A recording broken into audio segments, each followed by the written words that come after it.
Good morning, folks. Here we are. It's Left and Right, and it is October the 28th, Wednesday, and it's 9 o'clock. And I say it's time because, 10 a.m. 10 o'clock, excuse me, I met him for breakfast at 9 o'clock because we have a new guest this morning, and his name is John Burroughs. He's a former ER doc, and now in a medical business consultant of some sort. I didn't get the whole picture of that over breakfast, but John was describing all. And you live in Bartlett, or Glen, which is a village in Bartlett. Yes. And let's see, and you are an independent. I am. And your wife is a Democrat representative in the New Hampshire legislature. Yes, she's the state representative for Carroll County District 1. Okay, so. And I'm Tom McLaughlin, you know me, and I am a columnist in the Daily Sun and in various and other papers and various websites, including my own. And so yeah, that's what I do. And I am a conservative, pretty stereotypical conservative. And I am a centrist. You are a centrist. So I vote with Democrats and Republicans, and I consider myself apolitical because I look at every policy on its face. Well, okay, good. All right. Perhaps at some point, you and I, either on this show or another show, we can define the evolving definition of left and right, and look, say, for three big issues on this side, three big issues or positions on issues on each side. And by the way, I think the extreme right and the extreme left are actually very close together. Well, yeah. I look at it as a circle. Yes, me too. That's what I used to teach my students. Absolutely. Yes. I made up a spectrum of for that purpose about 25 years ago. I agree with that model. Yeah. They're wacky on both sides. All right, we got, as usual, the questions that neither of us have seen, and the producer gave them to us, and they're cold questions. And this one says, Amy Coney Barrett's swearing in as Supreme Court Justice on the South Lawn of the White House was attended by President Trump and a large gathering of guests. Barrett, Trump, and their spouses then waved from the balcony, lending ammunition to critics that have expressed worry that Barrett will be a pawn of the president in imminent cases as well as possible election results brought before the Supreme Court. Are these concerns justified? You want to field that one first? I actually don't think they're justified. Now, I think she's a very conservative justice, and I think she disagreed with Chief Justice Roberts' determination about the Affordable Care Act.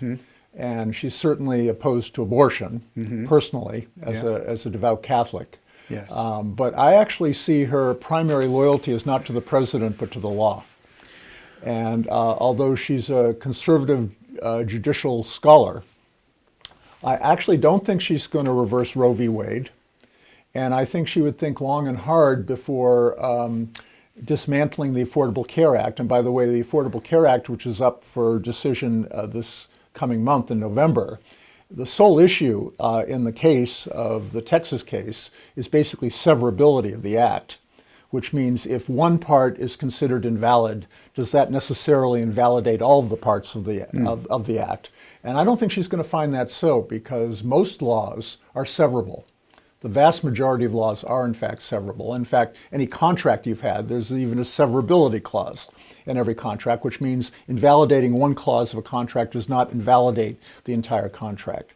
So I think that some of the fears are unwarranted. Now, is she going to Some of the fear is of the fear that she will be a pawn of the president is unwarranted. You say. I think it's unwarranted. I think she will be a servant of the law. I don't think she will be a servant of the president. By the way, a number of Gorsuch has proven that as well. And if you recall, last July, it would have benefited the Republican Party enormously to allow faithless electors to be able to vote against the popular vote in each state. And the Supreme Court unanimously decided that the states have the right to make that unlawful. And I eventually see a constitutional amendment coming, particularly with a Democratic majority, where they'll completely outlaw faithless electors and stop that practice altogether, because there were actually 6 faithless electors in the 2016 presidential election. So I disagree with that concern. Is she going to help move the court to the right? Yes, she will. Is she going to override Roe v. Wade? I don't think so. Is she going to help cut more public funding to support abortions? I believe she will. So I think she will do what conservative justices do, but I think her first allegiance is to the law and not to the president. Well, that's your answer. I agree with 100%. Now, we're supposed to be left and right. We're supposed to be. No, I'm a really, centrist. folks, I'm sorry. You are. That's fine, but quite a rational one based on that answer. And you obviously watched the hearings, and so you Yes. and you understand, that she went through many of these points that you just made and articulated them very, very well, I thought. So yeah, I agree. No, she won't. She's no pawn of anybody. No. She is. She's much smarter than Donald Trump as well. Absolutely. And she was smarter than everybody else on that Judiciary Committee, I believe. And at least as they demonstrated it during those hearings that I watched, which was most of the back and forth. That is, I didn't do the speech. I didn't watch the speechifying before and after. I find that bores me. But no, the back and forth was great. And no, Amy Coney Barrett is her own woman. Will she, as she indicated, vote the law and not her personal preferences? And she reiterated that in a speech following these ceremonies that the question alludes to.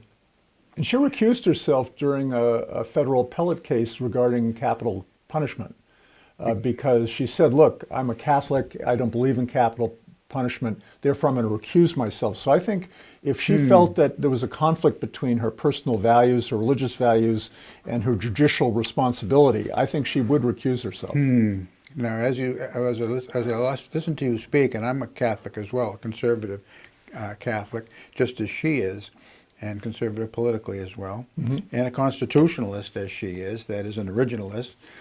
And so, yeah, I wonder if I put myself in her position and up comes Roe v. Wade or something related to abortion before the court, could I violate my conscience by voting in favor of continuing to or enabling abortions, which I see as murdering unborn children? Well, if you want to have a discussion about that, I'm At happy some to. point, not now though. We Okay. have too much other stuff to do. But yes, we should have a discussion about Okay, that. happy to have that. Yeah, I got a feeling you're going to be back if you want to.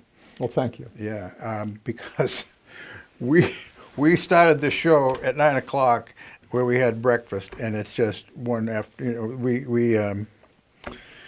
We do that. Some guests and I have done that, and then we just show up here in this venue and we continue with the discussion. And I think we could go all day. But yeah, this is good. I like this stuff, and I think I do you too. do too. Yes, that's why you wouldn't be here, right? I'm a perpetual student. Yes, That's good. why I'm still a student. Good. Me too. Me too. All right. So I think we covered it all. Ammunition to critics who have expressed worry that she'll be upon. Oh, does she worry about the critics? I don't think so. She's got a lifetime I think she's a appointment now. servant of the law. I agree. She is. So as you were speaking, I'm thinking, what will she do when Roe v. Wade comes up for consideration, when a case comes before her that will, put Roe v. Wade on the dock? And I got an idea. There's enough legal reason. I think it's bad law, Roe v. Wade, and based as it was on that Connecticut case for birth control, that as some people, is this based on this It's based right on to the privacy right on the to 4th and privacy. 14th Amendments? Yes, 14th Amendment. But it's not. The word doesn't exist in either amendment, and so it's emanations from the penumbra of the unwritten right to privacy, as somebody put it, and so the law itself, it's an example, I think, of liberals on the court legislating abortion and saying that there's a constitutional right to it nationwide and states No, there's don't not a have any more constitutional right. jurisdiction. Wait a minute. Okay. So that she could rule that way legally. She could, but she does obviously have, I mean, you saw her 7 children there, all of us did. She also is personally against abortion, and she would, so I was wondering, will she recuse herself, should that come up? Will I don't think she will. herself And that way? she's already written in legal journals that she would not overturn a precedent like Roe v. Wade. She did say she believes it's too broad, and I believe she will narrow it, which means she will narrow support. Because the complex thing with Roe v. Wade is who makes the determination about reproductive issues of a woman, the state or the woman? In other words, does the fetus belong to the state or does the fetus belong to the woman? So it's very much of a privacy issue. And the other issue is, of course, with abortion, is that what happens when sexual intercourse is involuntary, meaning the person's a victim of incest or rape. They haven't chosen to become pregnant. It's been inflicted on them. And I can tell you, having worked with my stepfather, who was an OBGYN in the 1950s and 60s, I was the kid in the cider house rule. I was his assistant in high school, and I helped him deliver babies. And I helped him do surgery when I was a teenager. And we used to see 10, 11, 12-year-old girls who were the victims of rape and incest from their fathers, their uncles, their brothers, and whomever else. And that raises a much more complex problem, is whose baby is it? And who has the legal right to make the determination? Well, And that's a complex problem. it is a complex problem, and I believe that Coney Barrett would believe that human life begins at conception. And She so- does believe that. Yes, and so that is an issue. You say, does this human life? You call it a fetus. I call it a baby. A human Well, it's not a baby. It's not a baby technically till after it's born. Well, you can talk about it scientifically, and we're both conservative Catholics. We're informed by our faith, and by that life begins at conception, and when a soul enters the body, and that's how we look at it. I understand. So- I believe that she will put the law over her personal religious values. That's how much of a servant of the law I believe she is. I do believe. I think you're right. But what I was doing was suggesting that, given that, and she would be aware of that, and I think she'd be forthright in acknowledging that, but that there is enough legal hocus pocus in Roe v. Wade, as it was, based on this emanations from the penumbra of this non-existent right to privacy. It's not a constitutional right. I'll tell you what. I'll make a deal with you. All If right. you'd like to discuss arguments of Roe v. Wade, let's reserve that for another time, because I could get into that right now with you. Yes, but I I don't want believe to you take up. could. I don't want to take I'm up a sure lot you of time. could. We could take up many shows with it. I'm sure, because I believe you've likely argued it many times, and so have I. Yes. So, all right, but no, not today. But yeah, that will be fun. We in can the put that future. on the docket for a future show. Yes, we will. Okay, so he wants us to do number 2 immediately following number 1, and look, I never look at my watch when this starts, and he'll say to me, 5 minutes left. He'll put, and I'll say, 10:19. what? I would have guessed there's only 15 minutes has gone by. All right, here it says, a new report by, and this is all capitalized, the Armed Conflict Location and Event Data Project, with an acronym ACLED, never heard of it, says that 5 states, Pennsylvania, Georgia, Michigan, Wisconsin, and Oregon, are at high risk for activity by armed groups of civilians around the November 3rd election. Such groups include the Proud Boys, Boogaloo Boys, American Contingency, Civil Defense Force, Lightfoot Militia, and Mountaintop Watch. Do you think these groups pose a threat to the safety of voters? Do you think there's a good chance of violence from right-wing and left-wing protesters regardless of the outcome of the election? Well, that's a long question. You want us to go first, or do you want me to? I'll go first this time. Let's see. I never heard of this group. I've heard of them. Okay. 5 states are at high risk. Yes, there are right-wing paramilitary groups out there. Always has been.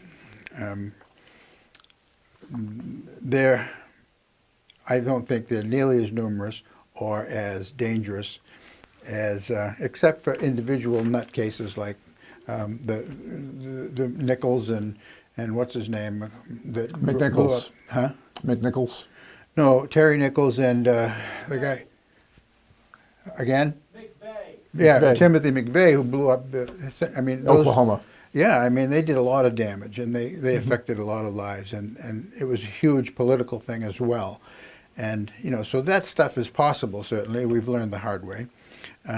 But I would be more concerned with left-wing groups like Black Lives Matter, like Antifa, and than I would be these guys. Although Antifa and Black Lives Matter have not. There have been a few shootings here and there, but that's not their rule of thumb. They don't. Whereas the militia groups, many of them are trained military people, They're have access paramilitary. to huge, and they understand tactics, and so they could inflict more damage per capita than some, you know, an Antifa guy that lives in his basement with his mother and gets up and throws Molotov cocktails at police cars once in a while. So yeah, in that sense, I'm worried about the right-wing guys. But the left-wing people, I think, are more likely to cause more widespread damage. That's my assessment. Okay, well, I think both groups are very similar. And I think what their issue really is they all like violence. And Okay. I think that the political veneer, whether you're on the right or the left, if you're in a paramilitary militia group, I think is frankly a smokescreen for the fact that they really like creating unrest, chaos, and violence, and that's what gives them pleasure. There are certain people who have what Freud would call the death instinct. They like killing, and they like that whole theater of life and death.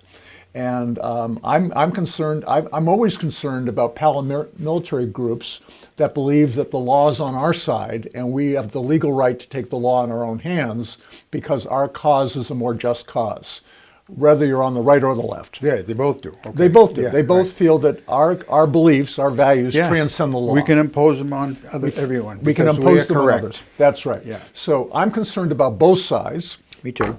And I'm concerned that we have a president right now that if he loses, and by losing I mean losing the popular vote and under ordinary circumstances will lose the electoral vote, I believe that he may want to incite violence. And on his first debate, he famously said, "Proud Boys, stand down and stand by." And he's been asked innumerable times, what did you mean by stand by? And as someone who just is an ordinary citizen, I interpret that to mean, I may need you and I may need to call upon you. So you say he's been asked numerous times. Is What he meant by Air that. Force One by reporters or Who's by asked everybody. him? He famously said during the first I debate, remember he said that. he Yes. said, "Proud Boys, stand down Yes. and stand by." But- and people kept saying, are you inciting violence with that? Do you intend to incite violence if you were to lose the election? He was asked that. He Oh was yeah, many asked- times. Well, to his face. Yeah. By whom? Oh, by reporters all over the world. So now how come I haven't seen that? Stephanopoulos asked him that on a White House interview, and And what did he say? He wouldn't answer the question. He basically evaded the He question. dodged the question. Yeah, he dodged the question. If he would incite violence, Yes. is that the phrase Stephanopoulos used? Yes. Would you have any interest in I'll inciting have to go back violence and watch if that. you were to lose the popular vote in the Electoral College? And he wouldn't answer the question. Okay, so you wouldn't answer the question. Nope. But there are left-wing people who have openly said that they would do so. Now, And right-wing people too. As I said, I but consider they these say people. we will do this. We will burn the place down. And Antifa says so. And that's what we have a military for, and that's what we have a police for. But Trump is the president, so you know I would. That's you watched this interview with Stephanopoulos. Yes. Then. I haven't, so you have me at a disadvantage there. So, but now based on what you just told me, I will go back and watch it, and I will make my own judgment. So about. I don't trust either extreme. I sincerely don't, because they don't believe in the rule of law. They don't believe in the Constitution. They believe that might equals right, and that their personal values, whatever they are, transcend the world of law. Do you think the Democrat National Committee winks at Antifa and its tactics and BLM and its tactics? I think both sides wink at the extreme sides because I think they want to keep them at bay. I think both sides wink inappropriately, yes. All right. I think Trump will step down unless we have the kind of evidence of voter fraud, such as what I sent you this morning. Well, you had a chance to look at that in Texas. That was pretty damning. And for the sake of the viewers, I've referred to Project Veritas and James O'Keefe several times. My opponents have usually said, "Well, they've been arrested. You can't trust them. They're sneaky and etc." Yeah, they've been arrested, but I think they do some real investigative journalism, and they get people on video saying things that they would never say if they knew that there was a hot mic and then they were being videotaped. And this is an example of somebody who was gathering votes, and it's a woman who claimed that she has produced just in the week, I think, before she was interviewed, I have changed 1,800 ballots in Texas, specifically targeting John Cornyn, the Republican up for re-election in that state, and changed the votes. Now, that's just one woman, and she is controlled by another woman whom she referred to, and she has a small cadre of people doing the same thing that she was doing. So you're talking here tens of thousands of votes, if you can take what her claims as verified. I'm sure the Texas AG will be investigating after what O'Keefe has turned up, and it looks damning. So if this just one particular little cadre in Texas, or is this reproduced in many places around the country, which I suspect that it is? And I'll add just one thing, in that my particular heritage as a Boston Irish Catholic former Democrat, there were lots of shenanigans like this that went on in by the Irish Democrats in Massachusetts, and they took over the state from first the city of Boston and then later the state, and controlled it for most of the 20th century, and using tactics just like this. And I will say that Jack Kennedy stole the election from Richard Nixon. Yes, he did. For Chicago, the dead people Irish who turned out to vote. Same thing. Boston and Chicago are very similar. And I believe that Bush stole the election from Al Gore in 2000. Okay, I'm not so sure about that one, but we can have that discussion sometime if you want. This voter fraud is not new. It's widespread, and it has been for a century. So we'll see.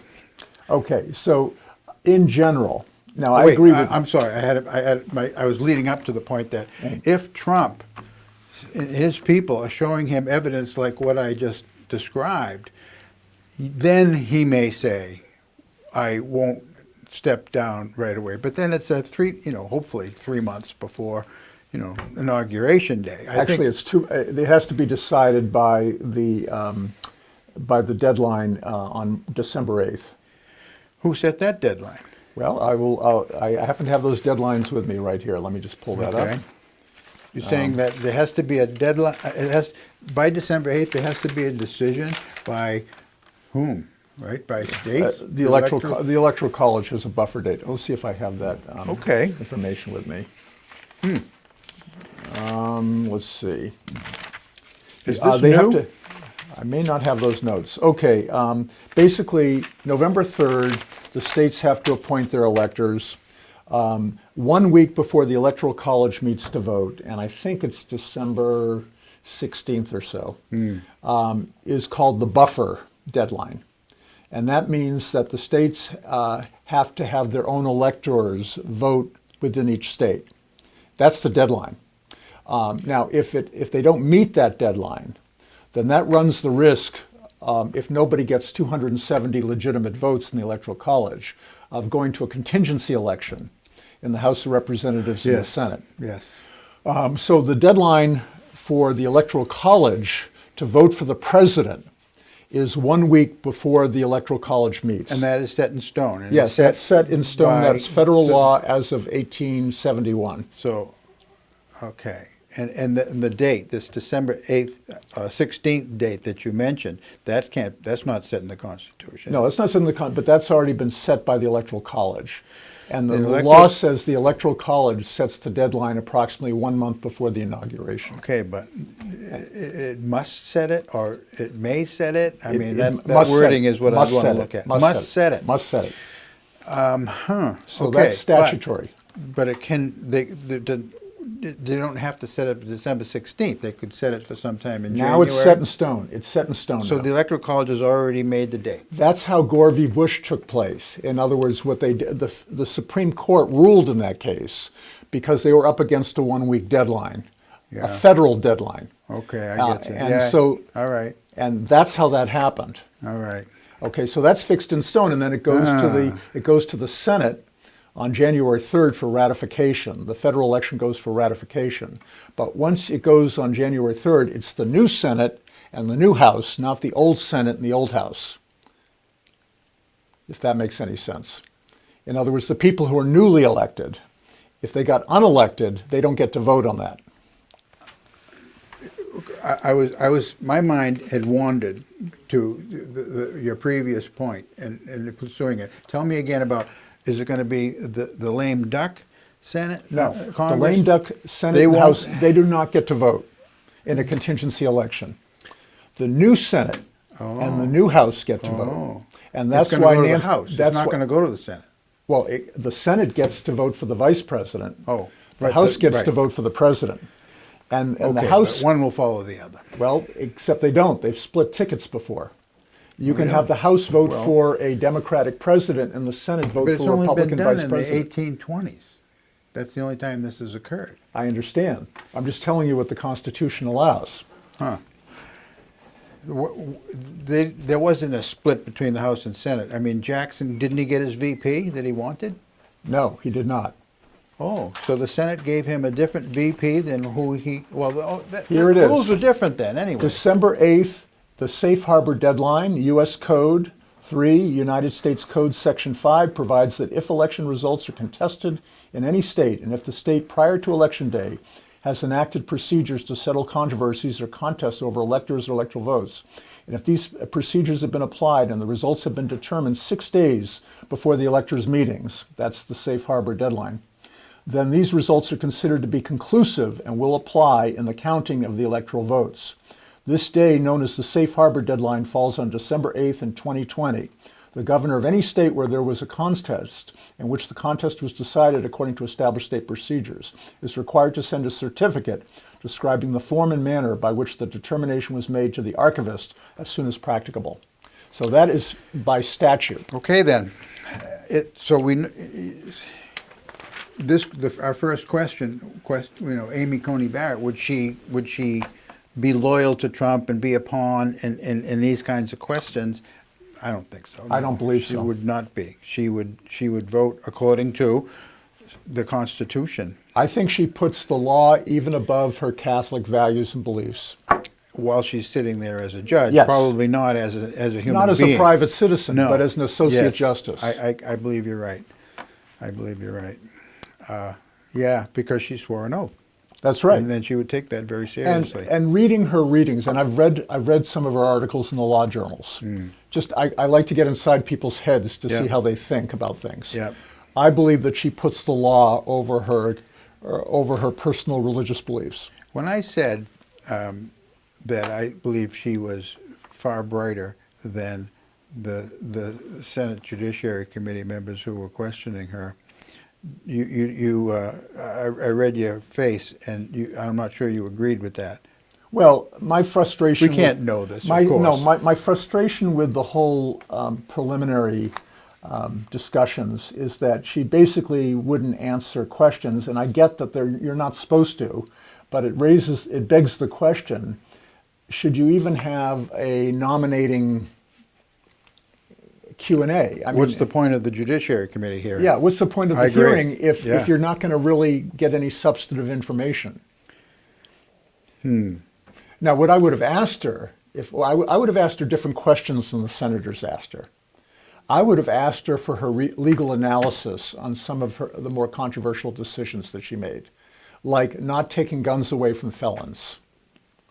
I would have wanted to go beneath the surface and say, please tell me how you arrived at that holding. That's what I would have done, because I wanted to know, how do you think? How do you think, and how do you process the law? How do you apply the law Yeah. to a set of facts? I want to know that, because for me, that is the crux of what being a judicial officer is, as a trier of fact. How do you apply facts to Yes, to it legal is. I would standards? agree with you. It is. We don't disagree much. I'm sorry if that's a disappointment. Oh, by the way, we had a conversation too about COVID, and I showed him my mask. When I first met him, John, this morning, he was wearing his mask, and so I didn't have to put this on where we had breakfast, but I showed it to him, in which it says, "This mask is useless, and so is yours." And you contested that. You said, no, it's the science has proven it. Most of the science would support that masks are, did you say, very effective? They're very effective at inhibiting the spread of the virus. Okay. It does not stop or completely prevent the spread of the virus. They've done some studies now in airlines where you actually have people on a plane who are COVID positive, and we're testing to see whether any of the viral particles from that passenger goes to other passengers or to crew. Now, planes now have done a really good job. I fly now, by the way. And planes have done a really good job at putting in what are called HEPA filters. And they recirculate the air from outside the aircraft. Yeah. And they actually suck viral particles outside of the plane. And because people are social distancing and wearing masks, the opportunity to spread the COVID virus while on a flight is close to zero. It's not absolutely zero, but it's close to zero. And I think that's the most compelling evidence of all. That if you take But we the don't know that it's precaution- the masks that are inhibiting. it's both social distancing and the mask, because they're actually able to trace the viral particles. No, how? What How they- can they? You said a COVID positive person is on board that flight, and they have been able to determine that COVID particles from this particular passenger have or have you can not actually spread you to can others. actually stain viral particles. Stain them. Stain them. So in other words, they'll appear on an ultraviolet light or certain types of light with certain radio frequencies. You can actually pick up the viral particles as you would in electron microscopy. You know, you stain viral particles when you look at them under the microscope. So the viral particles will actually light up. So you mean this COVID positive person had injected some kind of agent that would stain the particles? Yes, and you could Okay, actually so that was a controlled experiment. yeah, That you meant- could actually okay. detect the particles in the air. I'll be darned. Yeah. So As really, minute as they were. yes. So can you stop the spread of the virus with a mask and with social distancing? No. But can you inhibit it? And that's the key thing, because the problem that you're seeing in the Midwest and the West right now, and that's where the big spikes are. The big spikes are in the Dakotas and Wyoming and Montana, and these states where people are going into social gatherings, into bars, Yeah. and they're coming into close contact without masks. Those are super spreaders, just like the Amy Coney virus announcement in the lawn. That's how Trump got it. That was a super spreader. So what you want to do is you don't want to meet in large groups of people without a mask. You don't want to be in closed quarters or indoors without a mask. And you don't want to be within 3 to 5 feet of somebody without a mask. So does a mask and social distancing work? Absolutely. Will it stop the spread of the virus? No, it will inhibit it. And it will flatten the curve, and that's it.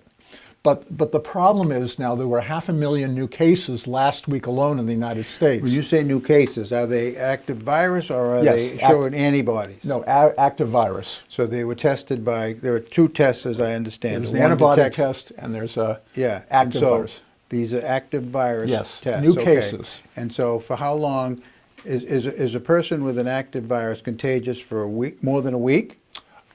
Typically a week past the time that they have a high viral load, and that varies with different people. Some people will only be contagious for 3 to 5 days. Other people can be contagious for weeks. In other words, if I develop a severe lung infection, and I'm one of the people who get the moderately severe disease, I can be contagious for months. Because if I'm producing new viral particles in my lung and I'm exhaling them, then I can be contagious for quite a long time. So it depends on the magnitude of disease. And when we hear reports on media, television, radio, et cetera, newspapers, 100 new cases in Massachusetts today, and are those cases determined by the antibody test? No. Or by all of them determined then by this active virus test? Yes, the antigen test. In other words, they have acute disease. Are some states using both? No. And reporting that way? No. Not at all? No. The CDC and the World Health Organization, they have rules about reporting and how that's done.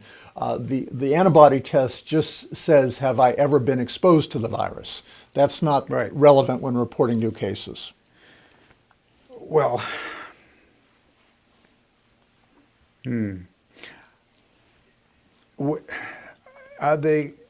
is it possible a media outlet is irresponsible by saying a new case? That is, in distinguishing between a new case and a newly discovered They're case? taking their information from Johns Hopkins, which is the national repository of data, along with the CDC. You trust that that's the case? Yes, I do. Because there are very strict rules about reporting. See, having gone to medical school and studied public health, there are rules when you report stuff like that. There are rules you have to follow. We were talking during breakfast that everything's regulated now. There are rules of the road. There are guardrails. And when you say new cases, it means a certain thing. And you trust that media outlets are following these rules? Not 100%, but I think that most of them are, yes. And the fact is that the hospitals will tell you they're being inundated in certain parts of the country, particularly in the Midwest and the West right now. They're being inundated with cases, and many of them have had overflow ICUs. Overflow ICUs. I've heard full. I haven't heard overflow. Overflow, yes. This is a serious public health problem. Continuing a serious public health problem. Yes. Do you think that, according to some research I've read, have you heard of a group called the Frontline Doctors? No. They did recently, I think it was in July, they did a press conference in Washington. And it's a group of them, if I look at the group in my mind's eye, approximately 15 to 20 doctors from various backgrounds. You know, there's some ER docs, there are some epidemiologists, there are lots of different ones. And each of them spoke for about 30 seconds, took turns at the mic. Then, just in the last few days, I've looked at, they have a website too, Frontline Docs. And then each of them gave a more extensive little speech of or 15 to 20 minutes on their particular expertise. One of them being masks, and didn't agree with your analysis, and also others on testing. And I haven't finished the testing, which is why I was asking you those questions. And so I'm trying to watch it. It's going to take me 5 hours to watch all those little presentations, but some of them have been fired for their views. Their press conference was pulled from Twitter, Facebook, and because they're off the reservation from what the National Institutes of Health and CDC are reporting. Certainly they don't agree with much of what Anthony Fauci has said. And so they claim that they're being censored, and they are. So, see, I don't agree on those platforms. I don't agree with censoring as long as physicians. See, this is the Amy Barrett analogy. Just as Barrett needs to be loyal to the law and not to her personal beliefs, if the physicians disagree with the CDC, that's fine. But when they're practicing medicine, they need to follow what are called evidence-based guidelines. Right, we discussed that at breakfast. Which means if the majority of physicians in the United States believe that based on the science that X is true and Y is not, then they can have the personal belief about Y.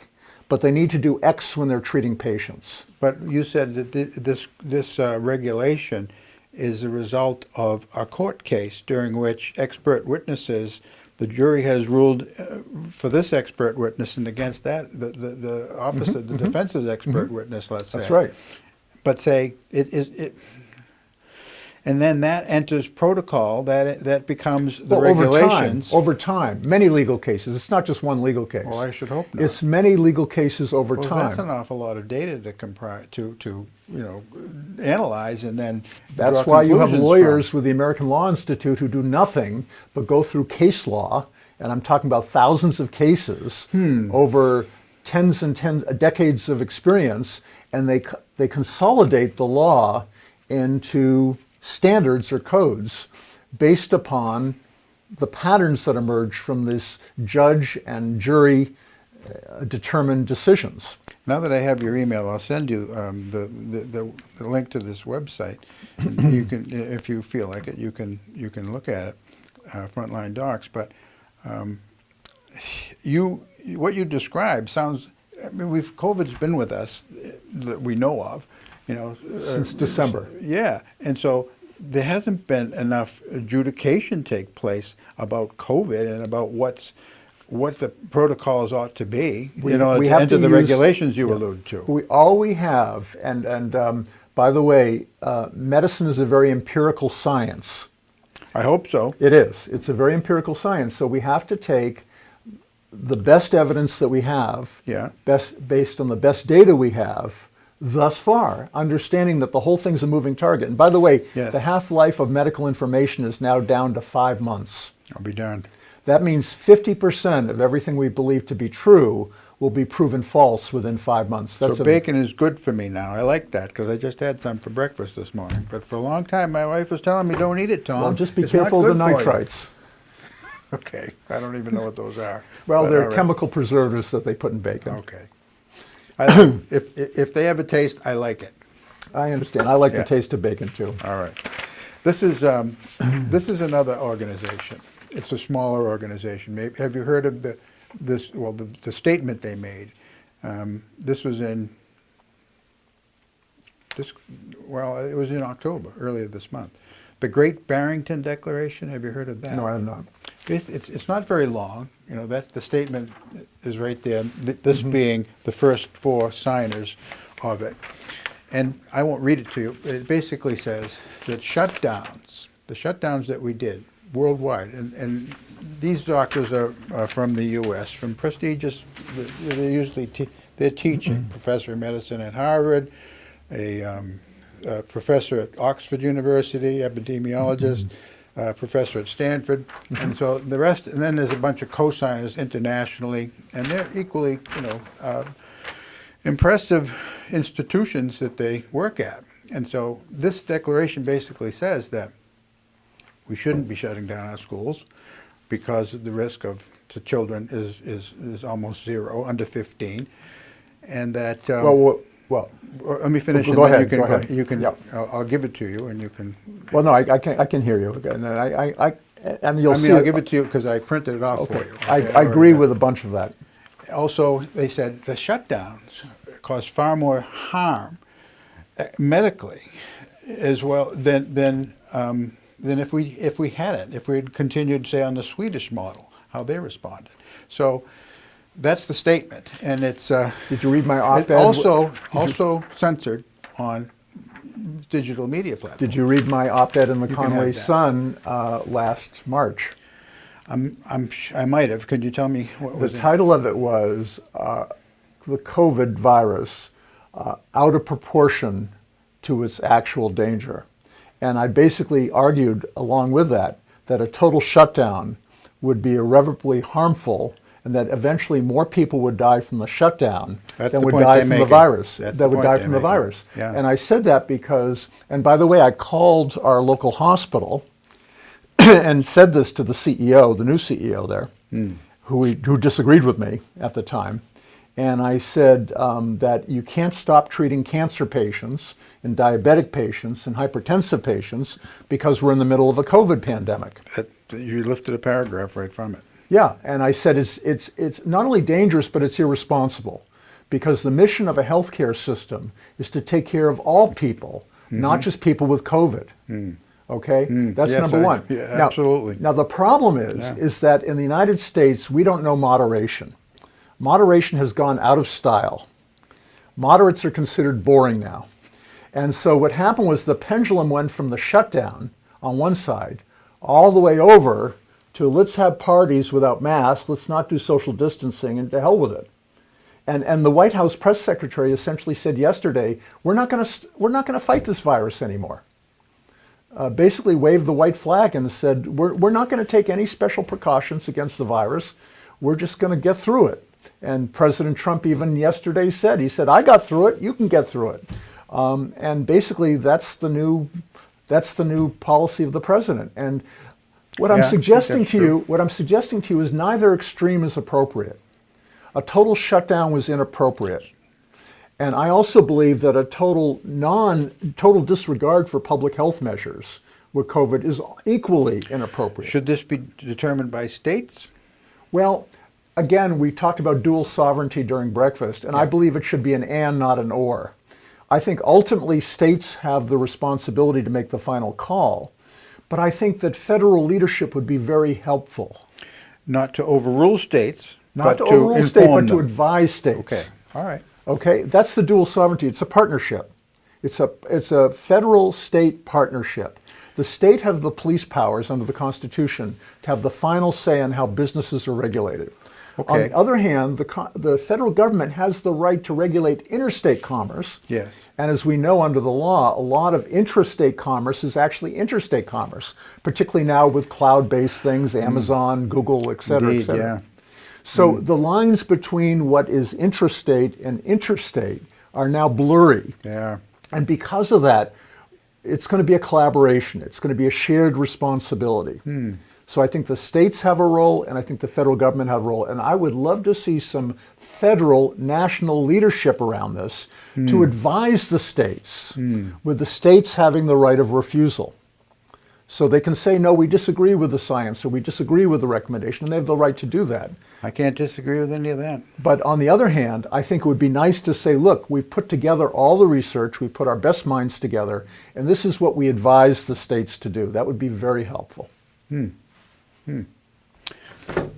We got to find something to disagree about. Well, we disagree about abortion, but we just chose not to debate that right here and now for the future. All right, let's see. You wanted to bring up, and I didn't put it in my own notes, but you wanted to bring up something about Roe v. Wade. We did go into it a little bit. We've already talked about that. And then the other one The was, Affordable Care Act. Okay, all right. Yeah, that's a And big we deal. talked about that a little bit too, severability and such. Yeah, but that's a big deal. And here's why it's a big deal. There are a couple things in the Affordable Care Act that most people are unaware of. And I'll tell you the really big one that nobody talks about. The Affordable Care Act was originally passed in 2010, and then the Supreme Court decision was, I believe, in 2014. Okay, stating When that. Roberts called it a tax. He called it a tax, and we can debate that. You know, that's its own legal debate unto itself. But here's the problem: the Medicare Part A trust fund. Now, there's four parts of Medicare: A, B, C, and D. A part of Medicare pays hospitals. B pays doctors, now patient services. C is Medicare as it's contracted to private insurance companies. So for instance, as a I have Medicare one of those beneficiary, policies, yeah. you can go to Medicare Advantage and you go to Blue Cross and Blue Shield or Anthem Blue Cross and say, you're going to be my Medicare provider. That's what I've got. And that's fine. That's Medicare C. Then Medicare D is the prescription drug part. Right. Okay. So the Medicare Part A trust fund was due to be insolvent in 2017. And something in the Affordable Care Act, which no one talks about, is the Medicare payroll deduction tax was increased both on the employer and the employee side to enable the Medicare Part A trust fund to be solvent until 2029. So the can was kicked down the road 12 years. Now, if the Affordable Care Act is rescinded and found unconstitutional In total. that day, the Medicare Part A trust fund will become insolvent. Now, most hospitals rely on Medicare Part A between 40 and 60% of their total operating revenues. Meaning, if you turn off that spigot, you would threaten the business lives of Interesting. every hospital in the United States. Now, that's something nobody talks about. I haven't heard it talked about. Exactly. Now, I haven't. No, this is first I've learned of it. But you prompted a question in my mind as I listened to you, and that is the actual cost of a hospital to provide a service is X, and then Medicare has a scale, and they'll say for that particular service, the regulations we were discussing, we will pay B. And there's usually a gap between the two. Well, Medicare typically pays 98% on average of the costs. Really? Yes. Now, is that new, or has that always been the case? Yeah. And Medicaid typically pays about 90% of the costs. What hospitals rely on are commercial payers who typically To pay more than that. To pay between 115 and 165% of the costs. Okay. Okay? Yeah. So if you pull the plug on the Medicare, now the other thing that's going to happen is 20 million Americans, because of Medicaid expansion, up to 138% of the federal poverty line, would lose their health care coverage. And another 15 million Americans purchased health care on the public exchanges at a lower cost with subsidies. Yes, they did. So 35 million Americans would be at risk of losing their health insurance. Now, what's the impact of that? Well, when you go to Memorial Hospital and you get a CAT scan, you're probably going to get a bill for around $2,300, which is always interesting to people like me because a CAT scan costs the hospital about $500. But you're going to get billed $2,300. Why? That's called cost shifting. You're paying for their bad debt, their charity care, and for people who don't pay all of their bill. Been true for a long time. It's been true for a long time. Even before Obamacare.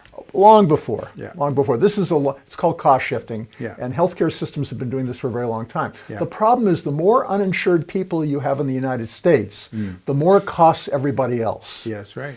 It's always been true. It's like when Governor Sununu vetoed the Medicaid coverage for dental for Medicaid beneficiaries. I wrote several editorials saying it's too bad he's going to cost the state more money. Trump talks about having Medicare, specify their costs. I mean, just like you see a ticket on an item at Walmart, this CAT scan, $2,300, $500. Well, that's called, and most healthcare organizations, Memorial doesn't have a cost accounting system yet. Is that what Trump is suggesting that he wants to do? No, he hasn't suggested really anything. And the problem is, the Republican Party... And I misunderstood. He talked about something else that he was trying to do. He would like them to report their costs, but what he's talking about is a cost accounting system. Doctors don't have cost accounting systems. Yeah. Healthcare systems have them.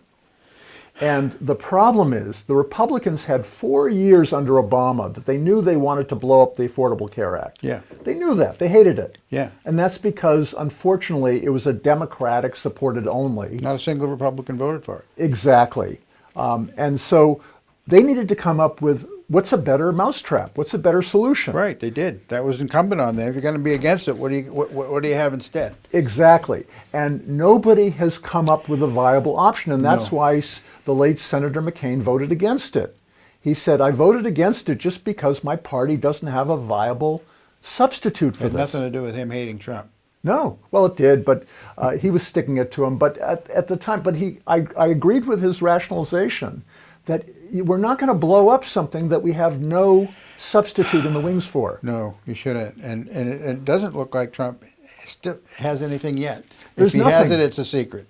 Believe and me, he keeps people saying like, that we're working on it. We're going to have it in 2 months or 3 months and so forth, and it never people comes. like me would know because I go to the CMS website every other week to see what's CMS? new. What's CMS? CMS, Centers for Medicare and Medicaid Services. Okay. And I go to the Department of Health and Human Services because I don't know if we about this mentioned stuff. that you do consulting work internationally for Yes. doctors and hospitals and such. See, 5 minutes. Now, how much time would you have guessed has gone by? Not 55 minutes, but it has. So we covered the things that you wanted to bring up.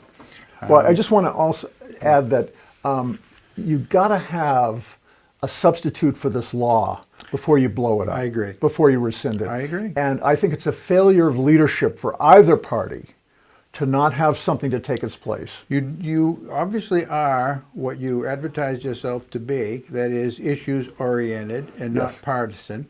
That's and right. You have convinced me that you are. I was looking for to gnash teeth with a lefty, which I kind of like doing, but I can't do that with you. You're too rational. So I apologize. It's fun though. I've enjoyed myself, and I've learned a few things. Well, good. So, let's see. I had a lot of things here. Why don't you pick one out that you'd like to talk about? The Hunter Biden laptop. You said in an email, you think that this is Giuliani and it's an October surprise. You implied, didn't state it emphatically, but you implied that it's baseless. Yes, and it's been demonstrated to be Russian disinformation. This was a little Really? Valentine from the Russian government, yep. And also, it's been through a Senate investigatory committee. There's an 89-page report that I referenced you On to. the Biden laptop. It's Yes, only on the been Biden around laptop. For 2 It's weeks. already been through an investigation. And if you Who investigated this? Grassley's committee investigated it. You can read about it in the could- New York Times. Believe me, they were hopeful that this would be the kumbaya. This would be the end of Joe Biden. They were hoping that Of course, this yeah. is hoping they And would you're, be the you're nail in the persuaded coffin. that there's nothing to it. Nothing Well, to how it. about the people? There's a guy in prison somewhere in Pennsylvania, was a business partner of the Bidens, of Hunter, Yep. and he's released about 20,000 emails corroborating what was on the hard drive. You don't say you don't agree with that. Those have already been investigated. This is old 20,000 news. emails sounds like Hillary's 35,000 were investigated in about what, 8 hours or something? I mean, how do you do that? Well, you do that because you can electronically investigate these things now. All right. How about the fellow that was on Tucker Carlson last night for an hour? I didn't watch it. It has a Polish name, Budynsky or something like that. And he was a business partner of Hunter and Joe. I And was know. present in the room. I know. And he claims, and when they were making business deals with the Chinese. Nothing to it? Nothing to it. Again, these are all imposters. These are all Imposters. setups. This is the Russian government trying to help their beloved Trump. And I'm sure you know why Trump is indentured to Russia. You do know that. No, I don't know that. Okay. Well, Trump owes... Well, let me finish. Let me Okay, go ahead. bring in one more thing. The Director of National Intelligence, Ratcliffe, said about what your claim, and you and Adam Schiff's, that the Russians have done this. He said that we have no intelligence at all to support that. Read the report. That's all I'm going to say. Read the report. It's a Well, Republican... I will read the report. It's a I mean, 89 Republican-generated pages report. of a committee report I got to read. I'm going to Yep. be asleep. A Senate But all committee right, report. I'm going to read a synopsis. That's what I'll do. Okay. Somebody will. Yeah, you can read the Cliff Notes. That's what I'll do. And if it interests me, I'll read the whole thing. Okay. So we're almost out of time. Let's see. Basically, Trump owes Deutsche Bank over. The Deutsche Bank in Germany, if you know about that, and I actually have a family relative who used to work for Deutsche Bank. 1 minute.